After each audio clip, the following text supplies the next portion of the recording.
호텔 그랜드 볼룸의 샹들리에가 화려하게 빛났다. 법무부 장관 후보자 강민혁은 턱시도 차림으로 앞줄에 앉아 있었다. 대선 캠프의 자선음악회, 표면적으로는 문화예술 지원이지만 실제로는 부유층 후원자들을 끌어모으는 자리였다. 다음 연주자는 류가은 씨입니다. 사회자의 목소리가 울렸다. 검은 이브닝 드레스를 입은 여성이 무대에 올랐다. 강민혁은 프로그램을 보며 생각했다. 28살, 줄리아드 출신, 국제 콩쿠르 수상 경력, 화려한 이력이었다. 피아니스트가 인사를 위해 고개를 숙였다. 그 순간 강민혁의 심장이 멈췄다. 여성의 뒷목에 선명한 흉터가 보였다. 불꽃 모양이었다. 화상 자국이 분명했다. 20년 전 그날이 생생히 떠올랐다. 집안이 온통 화염에 휩싸였다. 전처 수진이 방화를 저질렀다. 날 유리는 불 속에서 비명을 질렀다. 아빠. 그 목소리가 지금도 귀에 생생했다. 강민혁은 불길을 뚫고 들어가려 했다. 소방관들이 말렸다. 집은 완전히 무너졌다. 수지는 실종됐고 유리의 시신은 찾을 수 없었다. 피아노 선율이 시작됐다. 쇼팽 발라드 한 번. 강민혁의 딸이 가장 좋아했던 곡이었다. 유리는 6살이었는데도 이 곡을 들으며 눈물을 흘렸다. 아빠, 이 음악은 왜 이렇게 슬퍼요? 류가은의 손가락이 건반을 누를 때마다 강민혁의 가슴이 찢어졌다. 연주자의 옆모습이 보였다. 코끝의 점, 귀의 모양, 손목의 가느다란 선까지 모든 것이 유리를 닮았다. 불가능했다. 유리는 죽었다. 20년이 지났다. 하지만 저 흉터는 설명할 수 없었다. 유리의 뒷목에도 똑같은 화상이 있었다. 뜨거운 쇠붙이에 대인 자국이었다. 연주가 끝났다. 박수 소리가 터졌다. 강민혁은 박수를 칠 수 없었다. 손이 떨렸다. 류가은이 다시 인사했다. 이번에는 정면을 바라봤다. 강민혁의 숨이 멎었다. 눈매, 입술의 곡선, 미간의 주름까지 모든 것이 어린 유리의 모습이었다. 단지 28살로 자란 모습이었을 뿐이었다. 장관님, 괜찮으십니까? 옆자리의 보좌관이 걱정스럽게 물었다. 강민혁은 겨우 정신을 차렸다. 식은 땀이 등줄기를 타고 흘렀다. 류가은이 무대에서 내려왔다. 강민혁은 일어서려 했다. 다리에 힘이 들어가지 않았다. 그녀가 로비로 사라졌다. 실례하겠습니다. 강민혁은 자리를 박차고 일어났다. 여러 사람들이 쳐다봤다. 그는 신경 쓰지 않았다. 로비로 뛰어나갔다. 류가은은 보이지 않았다. 엘리베이터 앞에 서 있는 드레스 자락만 보였다. 문이 닫히고 있었다. 잠깐만요. 강민혁이 소리쳤다. 엘리베이터 문이 완전히 닫혔다. 위층으로 올라가는 불빛이 깜박였다. 강민혁은 주먹으로 벽을 쳤다. 너클이 찢어져 피가 흘렀다. 보좌관이 뛰어왔다. 장관님, 무슨 일이십니까? 아무것도 아니다. 강민혁의 목소리가 거칠어졌다. 그는 다시 볼룸으로 돌아갔다. 음악회는 계속되고 있었다. 하지만 그의 머릿속은 온통 류가은으로 가득했다. 집에 돌아온 후에도 잠들 수 없었다. 강민혁은 서재에서 오래된 앨범을 꺼냈다. 유리의 사진들이 있었다. 6살 생일 사진을 자세히 들여다봤다. 틀림없었다. 류가은과 유리는 같은 사람이었다. 뒷목의 흉터가 결정적 증거였다. 하지만 어떻게 살아남았을까? 왜 지금까지 나타나지 않았을까? 새벽 3시가 넘어서야 강민혁은 결심했다. 진실을 밝혀내야 했다. 딸이 살아있다면 반드시 찾아야 했다. 설령 그것이 자신의 정치 생명을 끝내더라도. 강민혁은 이른 아침 옛 동료를 찾았다. 경찰청 수사기획관 박철수였다. 20년 전 화재 사건을 담당했던 형사였다. 민혁아, 갑자기 왜 그 일을? 박철수의 얼굴이 어두워졌다. 둘은 대학 동기였다. 강민혁이 검사로, 박철수가 형사로 일할 때 함께 많은 사건을 다뤘다. 다시 한번 파일을 보고 싶다. 개인적인 이유가 있어. 그때 일을 다시 파헤치는 게 좋을까? 넌 이제 장관 후보잖아. 박철수가 망설였다. 강민혁의 눈빛이 절박했다. 제발 부탁한다. 1시간 후, 둘은 경찰청 지하 자료실에 있었다. 먼지 쌓인 상자에서 화재 사건 파일이 나왔다. 강민혁은 떨리는 손으로 서류를 펼쳤다. 사건 개요가 적혀 있었다. 2004년 3월 15일 새벽 2시, 서초구 반포동 단독주택 화재, 방화 혐의자 이수진 실종, 피해자 강유리 행방불명, 사체 미발견. 당시 현장이 어땠는지 기억나? 집이 완전히 타버렸어. 목조 건물이라 빨리 번졌지. 지하실까지 다 무너졌고, 박철수가 당시 사진들을 보여줬다. 새까맣게 탄 잔해만 남아있었다. 강민혁은 사진을 보며 그날을 떠올렸다. 수진과 싸운 후 회사에서 밤을 샜다. 새벽에 전화가 왔다. 집에 불이 났다는 소식이었다. 달려갔을 때는 이미 늦었다. 수진이는 끝까지 못 찾았지. 그래, 흔적도 없이 사라졌어. 신용카드 사용 내역도, CCTV도 없었고, 강민혁은 다음 페이지를 넘겼다. 담당 수사관 김태호의 보고서였다. 그런데 마지막 장에 이상한 메모가 있었다.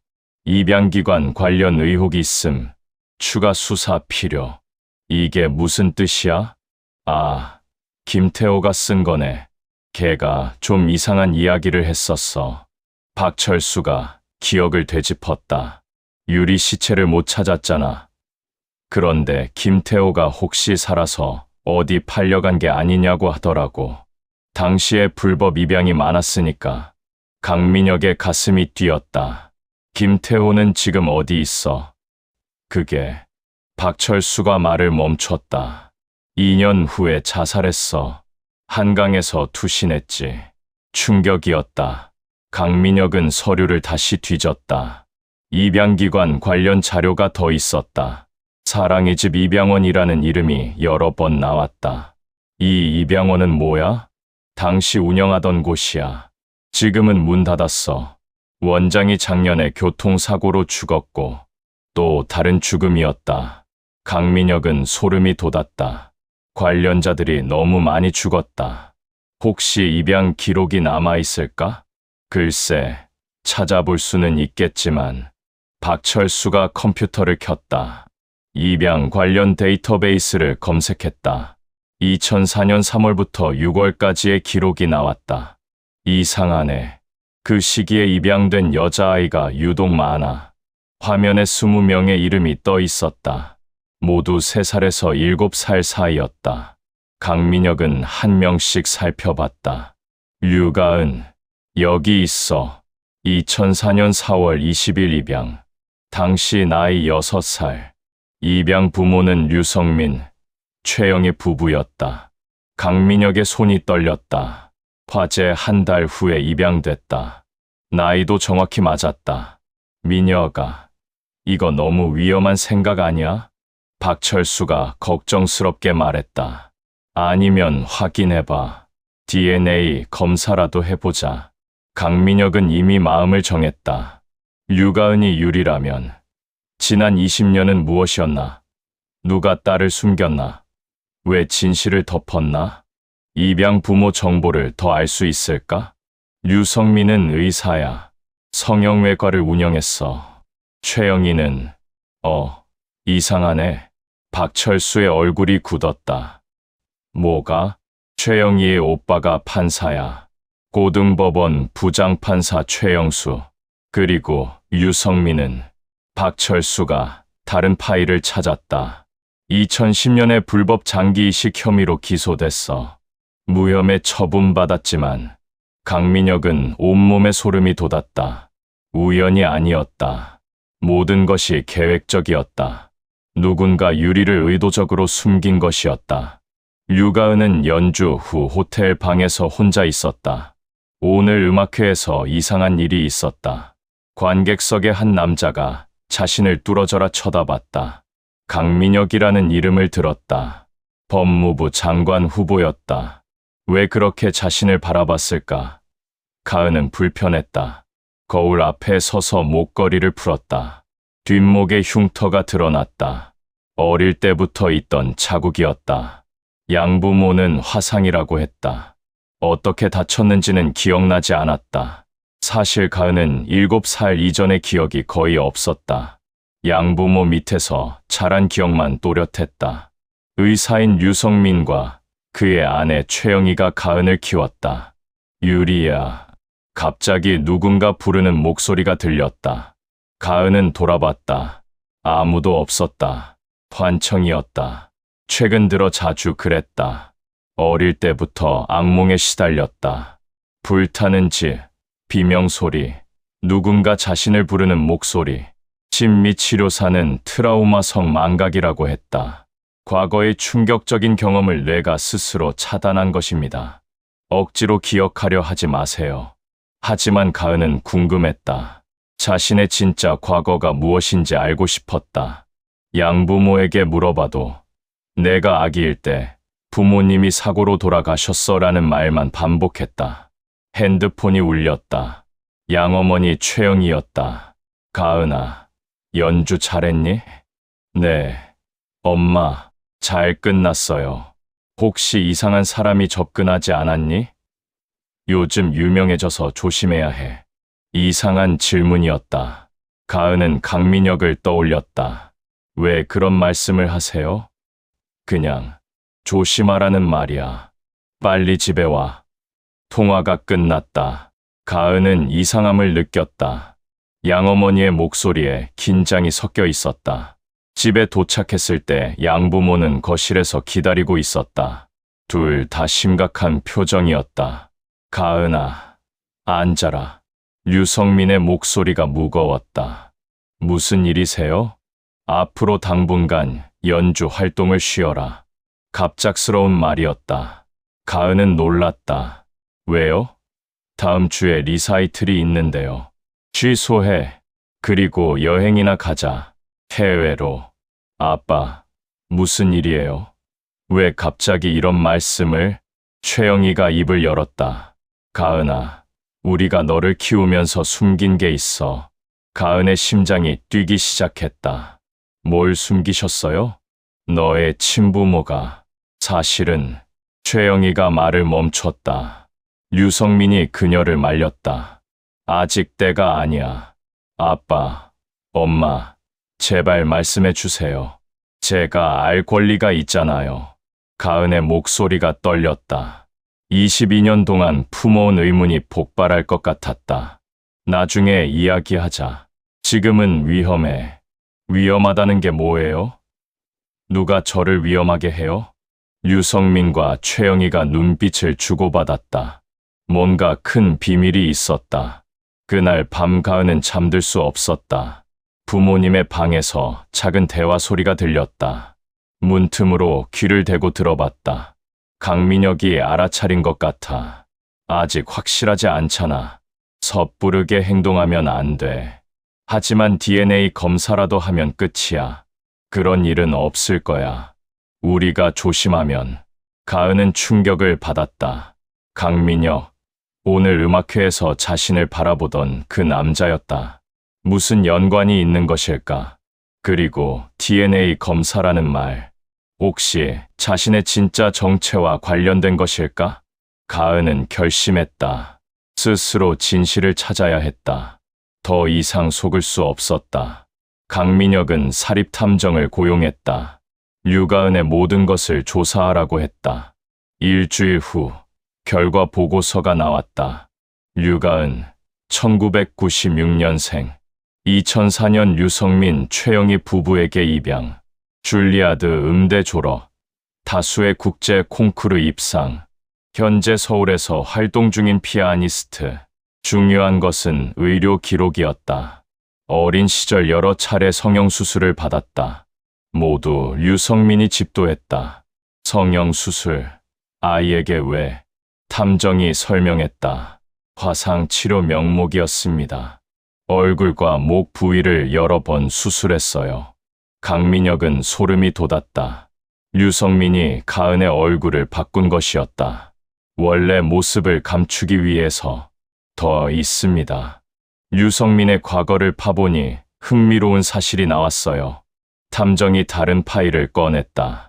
2010년 불법 장기 이식 사건에 연루됐습니다. 북한 고위층 치료를 위해 장기를 빼돌린 혐의였어요. 북한. 네. 그리고 수사를 무마시킨 사람이 있습니다. 탐정이 마지막 서류를 보여줬다. 국정원 고위 간부의 이름이 적혀 있었다. 장석환. 당시 국정원 2차장이었습니다.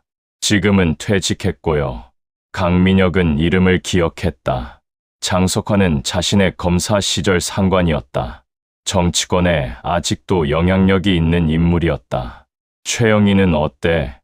현직 판사 최영수의 여동생입니다. 오빠의 힘으로 류성민과 결혼했고 아이가 없어서 입양을 했다고 하네요. 모든 것이 연결됐다. 판사, 의사, 국정원, 권력의 삼각편대가 가은을 숨긴 것이었다. 강민혁은 더 확실한 증거가 필요했다. DNA 검사를 하기로 했다. 가은의 머리카락이라도 구해야 했다. 다음 날 강민혁은 가은이 다니는 연습실에 갔다. 운 좋게도 가은이 연습 중이었다. 강민혁은 밖에서 기다렸다. 1시간 후 가은이 나왔다. 강민혁과 마주쳤다. 어제 음악회에서. 가은이 강민혁을 알아봤다. 안녕하세요. 강민혁입니다. 어제 연주 정말 감동적이었어요. 감사합니다. 가은의 목소리가 떨렸다. 뭔가 두려워하는 것 같았다. 혹시 커피라도 한잔 하시겠어요? 음악에 대해 이야기하고 싶어서요. 강민혁이 제안했다. 가은은 망설였다. 죄송해요. 급한 일이 있어서. 가은이 서둘러 자리를 떠났다. 강민혁은 연습실로 들어갔다. 피아노 앞에 의자가 있었다. 거기에 머리카락 몇 올이 떨어져 있었다. 강민혁은 조심스럽게 머리카락을 주워 담았다. 이것으로 DNA 검사를 할 수 있을 것이었다. 이틀 후 결과가 나왔다. 친자 확률 99.9%. 류가은은 분명히 강율이었다. 강민혁은 눈물을 흘렸다. 20년 만에 딸을 찾았다. 하지만 기쁨보다 분노가 더 컸다. 누가 왜 딸을 숨겼는가? 그는 장석환을 만나기로 했다. 진실을 듣고 싶었다. 장석환의 사무실은 강남의 고급 빌딩에 있었다. 퇴직 후 보안업체를 운영하고 있었다. 민혁이, 오랜만이네. 장관 후보 됐다고 들었어. 장석환이 반갑게 맞았다. 하지만 강민혁은 차갑게 말했다. 류가은 이야기를 해야겠습니다. 장석환의 표정이 굳었다. 무슨 말인가? 제 딸입니다. 강율이요. 침묵이 흘렀다. 장석환이 한숨을 쉬었다. 어떻게 알았나? DNA 검사했습니다. 왜 숨겼어요? 장석환이 일어나서 창밖을 바라봤다. 그때는 어쩔 수 없었어. 내 전처가 북한 간첩이었거든. 충격적인 말이었다. 이수진이 간첩이었다고요? 아이를 이용해서 정보를 빼내려 했어. 너를 통해서 말이야. 그래서 우리가 개입한 거야. 그럼 유리를 왜 죽인 줄 알게 했어요? 아이의 안전을 위해서였어. 북한에서 계속 노릴 테니까. 강민혁은 분노했다. 그런 결정을 누가 내릴 권리가 있어요? 제 딸이에요. 국가 기밀이 걸린 일이었어. 개인 감정으로 판단할 수 없었지. 장석환의 목소리가 차가워졌다. 이제 알았으니 조용히 해. 내 정치 생명도 생각하고. 협박이었다. 강민혁은 주먹을 쥐었다. 만약 이 사실이 알려지면 어떻게 될까요? 너도, 아이도 위험해질 거야. 아직도 우리를 노리는 세력이 있어. 강민혁은 딜레마에 빠졌다. 딸을 찾았지만 진실을 밝히면 둘 다 위험해질 수 있었다. 하지만 20년간의 거짓말을 그대로 둘 수는 없었다. 강민혁의 결심은 확고했다. 진실을 밝히기로 했다. 하지만 먼저 가은을 만나야 했다. 딸에게 모든 것을 말해야 했다. 가은에게 문자를 보냈다. 만나서 중요한 이야기를 하고 싶습니다. 당신의 과거에 관한 일입니다. 답장이 빨리 왔다. 내일 오후 3시 한강공원에서 만나요. 다음 날 강민혁은 약속 장소에 나갔다. 가은은 이미 벤치에 앉아 있었다. 얼굴이 창백했다. 무슨 이야기인지 알 것 같아요. 가은이 먼저 말했다. 어제 양부모랑 싸웠거든요. 제 정체가 뭔지 말하라고 했어요. 강민혁은 놀랐다. 뭐라고 하던가요? 아무 말도 안 했어요. 그냥 조용히 살라고만 하더라고요. 근데 제가 들었어요. 당신 이름을 말하는 걸. 가은의 눈에 눈물이 고였다. 제가 누구예요? 제 진짜 이름이 뭐예요? 강민혁은 깊게 숨을 쉬었다. 당신은 제 딸입니다. 강유리라는 이름이었어요. 가은이 충격을 받았다. 한동안 말을 하지 못했다. 거짓말이죠? DNA 검사 결과가 있어요. 99.9% 일치합니다. 강민혁이 서류를 꺼냈다. 가은은 떨리는 손으로 받아들었다. 그럼 20년 동안 저는 누구였던 거예요? 당신은 6살 때 화재 사고를 당했어요. 그때 어머니가 집에 불을 질렀고 당신은 실종됐다고 알려졌죠. 가은의 뒷목이 쑤셨다. 화상 자국이 있는 곳이었다. 기억나지 않아요. 아무것도. 의도적으로 기억을 지운 거예요. 성형수술도 여러 번 받았고. 강민혁이 설명했다. 국정원, 판사, 의사들이 모두 연루된 일이라고 했다. 왜 그런 일을 했을까요?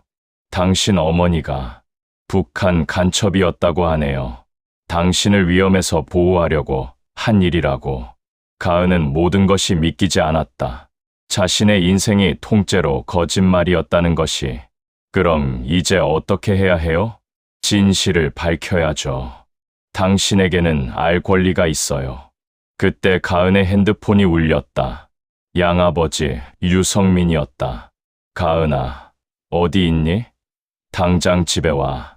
목소리에 다급함이 섞여 있었다. 왜요? 설명은 나중에 할게. 지금 당장 와. 통화가 끊어졌다. 가은은 불안했다. 집에 가봐야겠어요. 위험할 수 있어요. 저와 함께 가죠. 강민혁이 제안했다. 가은은 고개를 끄덕였다. 집에 도착했을 때 분위기가 이상했다. 류성민과 최영희가 거실에서 큰 가방을 챙기고 있었다. 가은아, 빨리 짐을 싸. 오늘 밤에 출국한다. 출국요. 갑자기 왜요? 가은이 놀라 물었다. 설명할 시간 없어. 빨리 움직여. 그때 강민혁이 현관으로 들어왔다. 류성민과 최영희의 얼굴이 굳었다. 강 검사님, 류성민이 긴장한 목소리로 말했다. 이제 모든 걸 알았습니다. 더 이상 숨길 필요 없어요.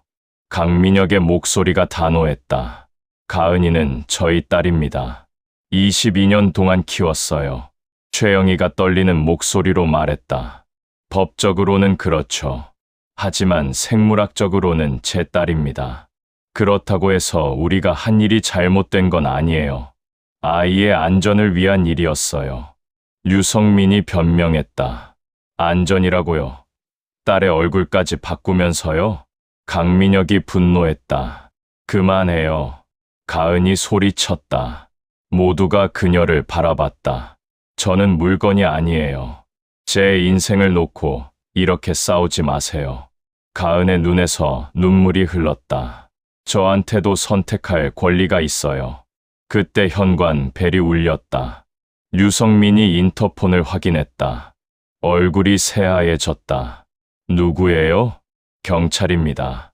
수사 관련해서 몇 가지 여쭤볼 것이 있습니다. 밖에서 남자 목소리가 들렸다. 류성민과 최영희가 당황했다. 강민혁은 예상했다는 듯 차분했다. 문을 열어주세요. 형사 2명이 들어왔다. 류성민 씨, 최영희 씨, 불법 입양 혐의로 동행해야겠습니다. 뭘 근거로 그런 말을 하는 거예요? 류성민이 따졌다. 관련 증거가 나왔습니다. 2004년 사랑이 집 입양원 불법 운영 건과 연관해서요. 형사가 영장을 보여줬다. 가은은 모든 것이 꿈 같았다. 양부모가 수갑을 차고 끌려가는 모습을 보며 현실감이 사라졌다. 아빠, 엄마, 가은이 소리쳤다. 하지만 그들은 돌아보지 않았다. 집안이 갑자기 조용해졌다. 강민혁과 가은만 남았다. 이제 정말 끝난 건가요? 가은이 물었다. 아니요. 이제 시작입니다. 강민혁의 목소리가 무거웠다. 진짜 싸움은 이제부터였다. 강민혁은 더 이상 망설일 수 없었다. 진실을 세상에 알려야 했다. 믿을 만한 기자를 찾았다. 한국일보의 탐사보도 팀장 김소영이었다. 검사님, 이 이야기가 사실인가요? 김소영이 강민혁의 증언을 들으며 놀라워했다. 국정원이 아이를 숨기고 신분을 조작했다는 거군요. 증거도 있어요. 입양 서류, DNA 검사 결과, 관련자들의 증언까지. 강민혁이 파일을 건넸다. 하지만 이걸 보도하면 검사님도 위험해지실 텐데요. 상관없어요. 제 딸이 22년 동안 거짓된 삶을 살았어요. 진실을 밝혀야죠. 김소영은 고민했다. 이런 특종은 기자 생활에서 흔치 않은 일이었다. 하지만 위험 부담도 컸다. 시간을 좀 주세요. 팩트 체크를 해봐야겠어요. 빨리 부탁드려요. 그들이 증거를 없앨 수도 있어요. 강민혁이 간절히 부탁했다. 사흘 후 김소영이 연락했다. 기사를 쓰기로 했어요. 내일 일면 톱으로 나갑니다. 고마워요. 그런데 검사님, 정말 각오되셨죠? 이 기사가 나가면 돌이킬 수 없어요. 강민혁은 망설이지 않았다. 각오는 됐어요. 다음 날 아침, 강민혁은 출근길에 편의점에서 신문을 샀다. 일면 헤드라인이 충격적이었다. 법무부 장관 후보 딸, 22년간 신분 조작된 채 생활. 기사는 자세했다. 강유리의 실종, 유가은으로의 신분 세탁, 관련 기관들의 조작 과정까지 모든 것이 적혀 있었다. 강민혁의 핸드폰이 미친 듯이 울렸다. 언론사, 정치권, 지인들의 전화가 쏟아졌다. 민혁아, 미쳤냐? 왜 이런 짓을 했어? 대선 캠프 선대위원장이 화를 냈다. 후보직 사퇴해. 당장. 사퇴는 하지 않겠습니다. 그럼 우리가 교체할 거야. 통화가 끊어졌다. 강민혁은 예상했던 일이었다. 오후에는 더 충격적인 소식이 들렸다. 김소영이 교통사고를 당했다는 것이었다. 병원으로 달려간 강민혁은 중환자실 앞에서 기다렸다. 의사가 나와서 말했다. 뇌출혈이 심합니다. 의식을 찾을지 확신할 수 없어요. 강민혁은 소름이 돋았다. 우연이 아니었다. 누군가 김소영을 제거한 것이었다. 그날 저녁 강민혁의 보좌관 이준석이 찾아왔다. 검사님, 사표를 냈습니다. 갑자기 왜? 위에서 압력이 들어왔어요. 더 이상 검사님 일을 도우면 제 가족이 위험하다고 하더군요. 이준석의 얼굴이 창백했다. 미안해요, 검사님. 하지만 제 아이들까지 위험에 빠뜨릴 수는 없어요. 강민혁은 이해했다. 권력의 무서움을 알고 있었다. 괜찮아요. 조심히 가세요. 이제 강민혁은 혼자였다. 모든 지지 세력이 등을 돌렸다. 하지만 가은만큼은 지켜야 했다. 딸을 다시 잃을 수는 없었다. 그때 가은이 전화를 했다. 아빠, 제가 기자회견을 하고 싶어요. 너무 위험해. 괜찮아요. 더 이상 숨어 살고 싶지 않아요. 가은의 목소리에 결의가 담겨 있었다. 제 이름은 강유리입니다. 저는 22년 전에 유괴당한 아이예요. 다음 날 가은은 기자회견장에 섰다. 수십 개의 카메라와 기자들 앞에서 당당히 말했다. 류가은이라는 이름으로 살아왔지만 그것은 제 진짜 정체가 아니었어요. 플래시가 터졌다. 가은은 떨리지 않았다. 저를 키워주신 분들에게는 감사하지만 진실은 밝혀져야 해요. 국가기관이 개인의 신분을 조작할 권리는 없습니다. 가은의 말에 기자들이 웅성거렸다. 앞으로 제 진짜 이름으로 살아가겠어요. 강유리로. 기자회견이 끝난 후 가은은 강민혁을 만났다. 잘했어, 유리야. 강민혁이 딸의 이름을 불렀다. 22년 만에 부르는 이름이었다. 이제 정말 끝난 걸까요? 아니야. 이제 진짜 싸움이 시작된 거야. 강민혁의 예상이 맞았다. 그날 밤부터 둘에게 협박 전화가 쏟아졌다. 하지만 이미 세상의 진실이 알려졌다. 더 이상 숨길 수 없었다. 가은의 기자회견 이후 한국 사회는 들끓었다. 국정원의 불법 행위, 아동 신분 조작, 권력형 입양 비리까지 모든 것이 쟁점이 됐다. 검찰은 본격적인 수사에 착수했다. 하지만 예상치 못한 일이 벌어졌다. 강민혁이 피해자로 지목된 것이었다. 강민혁 전 검사를 아동 유기 혐의로 조사하겠습니다. 검찰 대변인이 발표했다.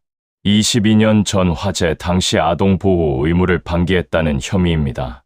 강민혁은 황당했다. 피해자였던 자신이 오히려 가해자로 몰리는 상황이었다. 말도 안 돼요. 제가 왜 피해자예요? 변호사와 만난 자리에서 강민혁이 항의했다. 위에서 압력이 들어왔나 봐요. 검사님을 희생양으로 만들려는 것 같습니다. 그럼 진짜 가해자들은 어떻게 되는 거죠? 류성민, 최영희는 이미 구속됐어요. 하지만 배후 인물들은 빠져나가려고 하고 있어요. 권력의 속성이었다. 아래부터 잘라내면서 위는 보호하는 것. 가은은 이 소식을 듣고 분노했다. 아빠는 피해자예요. 왜 아빠를 조사해요? 기자들 앞에서 가은이 소리쳤다. 제가 증언하겠어요. 아빠는 아무 잘못이 없어요. 검찰 조사가 시작됐다. 강민혁은 피의자 신분으로 검찰청에 출석했다. 22년 전 화재 당일 어디에 있었습니까? 검사가 질문했다. 회사에서 밤샘 근무를 했습니다. 동료들이 증언할 수 있어요. 아이의 안전에 대해 충분히 신경 쓰지 않았다는 지적이 있습니다. 당시 아내와 별거 중이었어요. 아이는 아내가 돌보고 있었죠. 강민혁이 답변했다. 그럼 아내의 정신 상태는 알고 있었습니까? 불안정하다는 건 알았지만 방화를 저지를 거라고는 생각 못했어요. 검사는 계속 압박했다. 아이가 실종된 후 수색에 적극적이지 않았다는 증언도 있습니다. 그런 건 사실이 아닙니다. 밤낮으로 찾아다녔어요.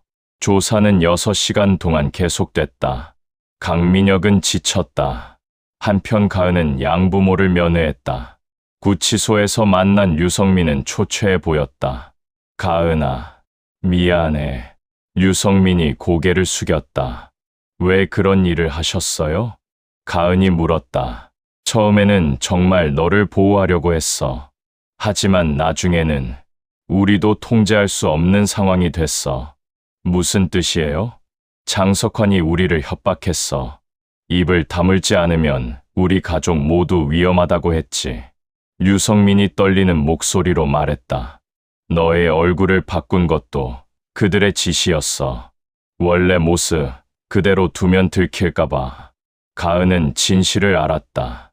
양부모도 피해자였던 것이다. 이제 어떻게 해야 해요? 법정에서 모든 것을 증언해. 진짜 악역들이 누구인지 밝혀야 해. 재판이 시작됐다. 언론의 관심이 집중됐다. 가은은 증인으로 출석했다. 증인은 피고인을 어떻게 생각하십니까? 변호사가 물었다. 저의 친아버지입니다. 22년 동안 저를 찾기 위해 노력하셨어요. 가은의 목소리가 법정에 울렸다. 피고인에게 아동 유기의 고의가 있었다고 생각하십니까? 절대 그렇지 않습니다. 아버지는 저를 사랑하셨어요.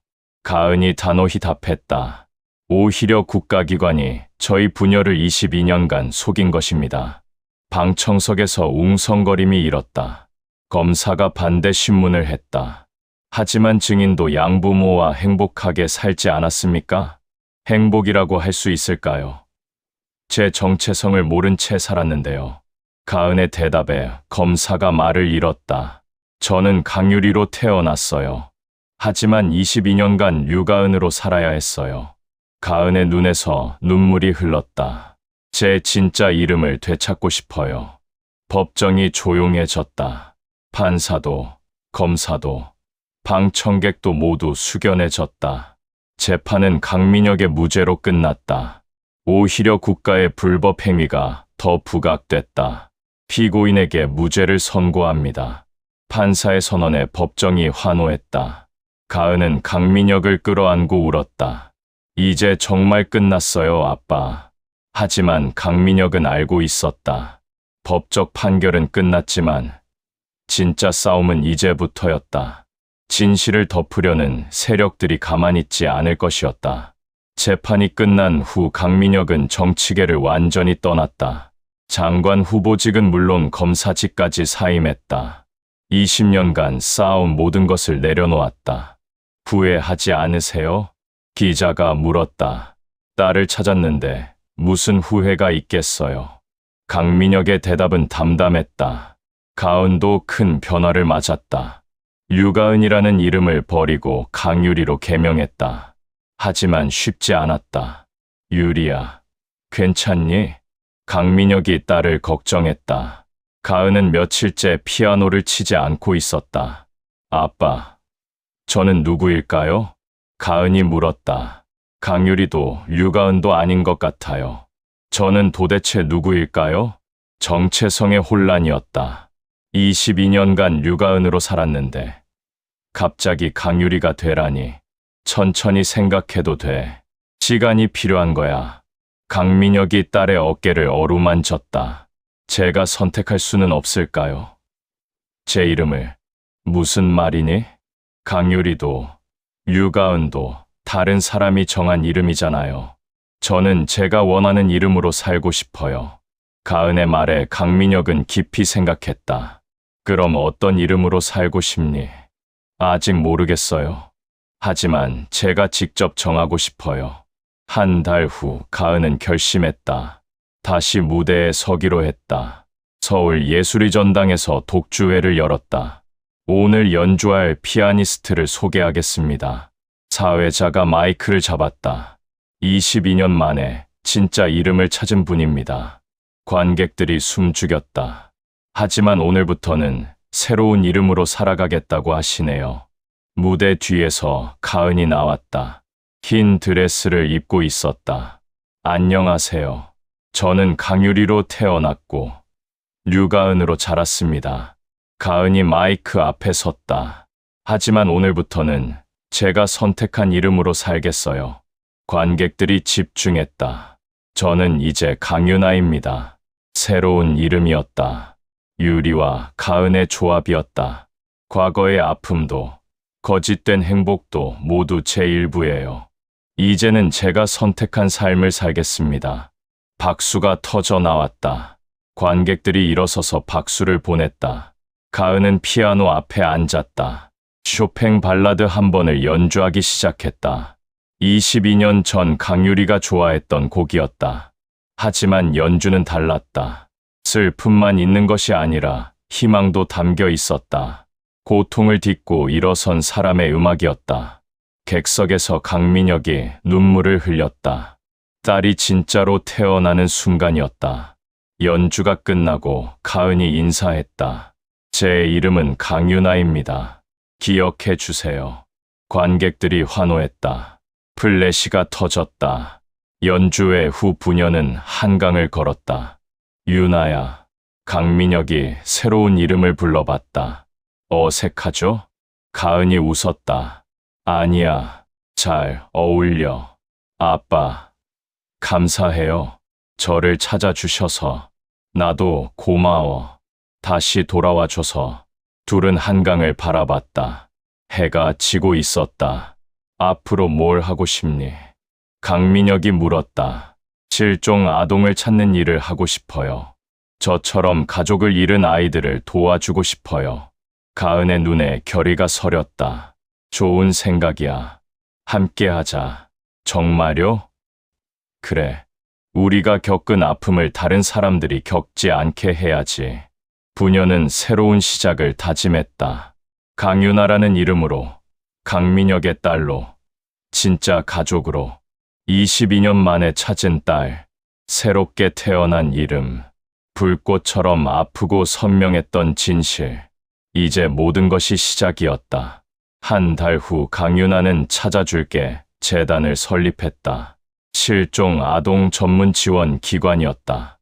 강민혁이 대표를 맡았다. 첫 번째 의뢰가 들어왔다. 10년 전 실종된 아이의 부모였다. 제발 우리 아이를 찾아주세요. 어머니가 울며 부탁했다. 최선을 다하겠습니다. 강윤아가 약속했다. 그녀의 뒷목에는 여전히 화상 자국이 있었다. 하지만 이제는 부끄럽지 않았다. 자신이 누구인지 증명하는 표시였다. 불꽃의 흉터가 새로운 희망의 상징이 됐다. 강윤아는 피아노를 치며 생각했다. 이름은 중요하지 않았다.